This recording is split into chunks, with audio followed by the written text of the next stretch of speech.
Donc bilan de la journée du vendredi 13 décembre, pas de news particulière, ensemble du calendrier de la semaine, earning, rien. Donc rappel, voilà, à lire.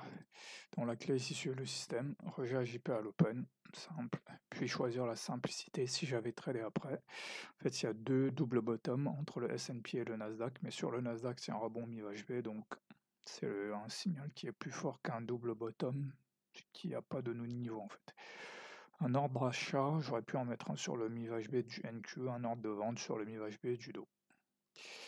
Donc ici le seul trap c'est voilà, sizer à l'open, c'est assez important parce que ça laisse le temps, en fait ça laisse le temps de se retourner si ça part pas dans le bon sens en fait. Alors que plus le sizing arrive tard, plus faut être précis. Voilà, dernier point, ça important, dans les phases d'attente, consulter les bilans gris niveau. Donc ici, si j'étais plutôt bullish, voilà, ici j'aurais même pu acheter ici en me disant que voilà, on est sur toute la saison asiatique européenne, on est monté, donc c'est pas impossible que la hausse continue. Donc j'aurais pu être acheteur là, mais bon, j'ai patienté là, voilà, là c'est clair, c'est limpide.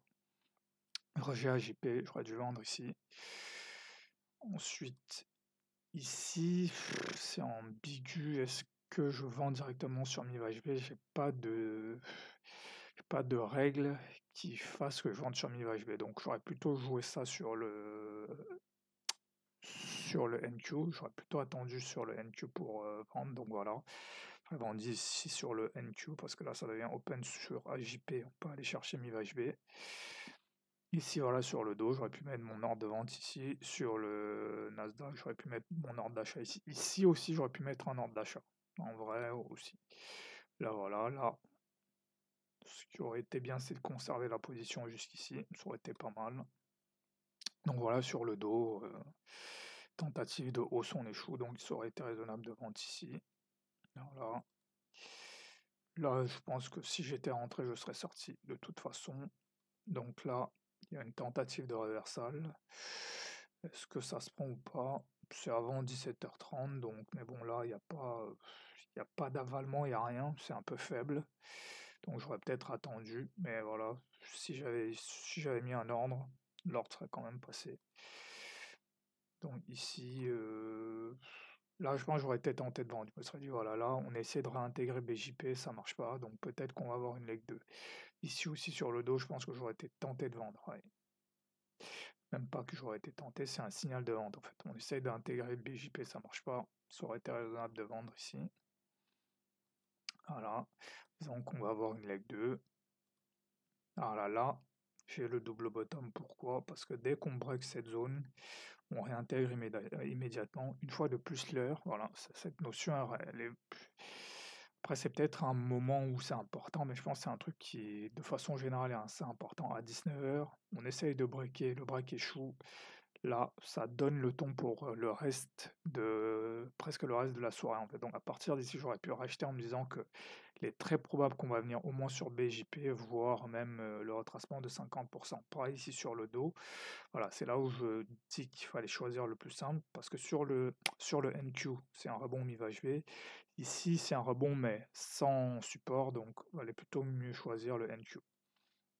Donc voilà, ici je peux rajouter parce que je me dis qu'on va au minimum, on va revenir chercher le bas de 15h30, je pense sur le Nasdaq. Et ici, c'est le plus bas asiatique ne me semble pas une target déraisonnable. Donc voilà, donc j'aurais pu continuer à acheter ici. Voilà, ici, finalement, on revient juste chercher BJP, mais de toute façon, si j'étais rentré ici et ici, j'aurais eu mon RR de 1. Donc voilà. Et ici, voilà, on revient chercher le bas de 15h30. Voilà, donc je serais rentré ici, ici, ici, j'aurais eu mon RR de 1 aussi. Donc voilà, ça veut dire que même si j'avais loupé cette baisse, voilà, que j'arrivais juste à 19h, si je savais précisément ce que je veux voir, à quel moment je veux le voir, bah, j'aurais pu prendre quasiment la même chose que j'ai pris ici, mais voilà.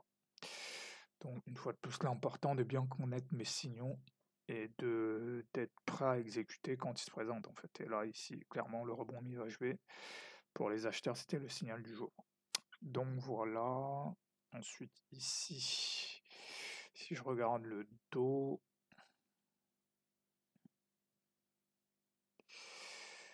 le dos continue à baisser. Il n'y a pas de, voilà, depuis, on va dire depuis le 5 décembre, donc là c'est quand même assez violent.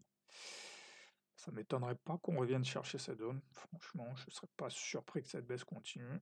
Là, il y a une vraie rupture de structure de hausse, donc là, pour se mettre à acheter, faut vraiment. Après, ça m'étonnerait pas qu'il y ait un rebond technique lundi, voilà, une espèce de retracement lundi avant qu'on reparte à la baisse, donc à surveiller. Mais là, le dos est vraiment dans une dynamique de baisse. Et ensuite, ici, le Nasdaq, lui, il est dans une dynamique de hausse, clairement.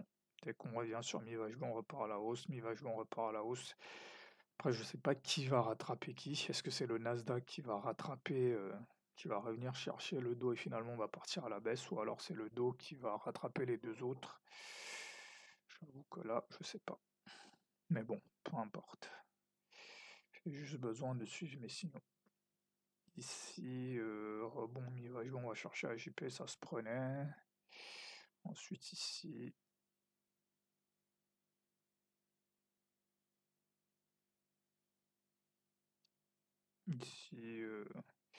pareil que mi-vague B, ça part pas, donc très probable que finalement le break a échoué ici. Déviation réint à 15h. Après, je ne traite pas ça l'après-midi, mais c'était assez clair. Donc là, l'ensemble de la semaine, bon, de toute façon, c'est déjà eu. Ici, ouais. Rien de clair sur le S&P. Voilà, il se balade dans son range. Voilà. On peut dire le haut de lundi est par là. Le bas est formé mardi. Et on se balade juste dans ce range. Donc voilà, c'est assez indécis.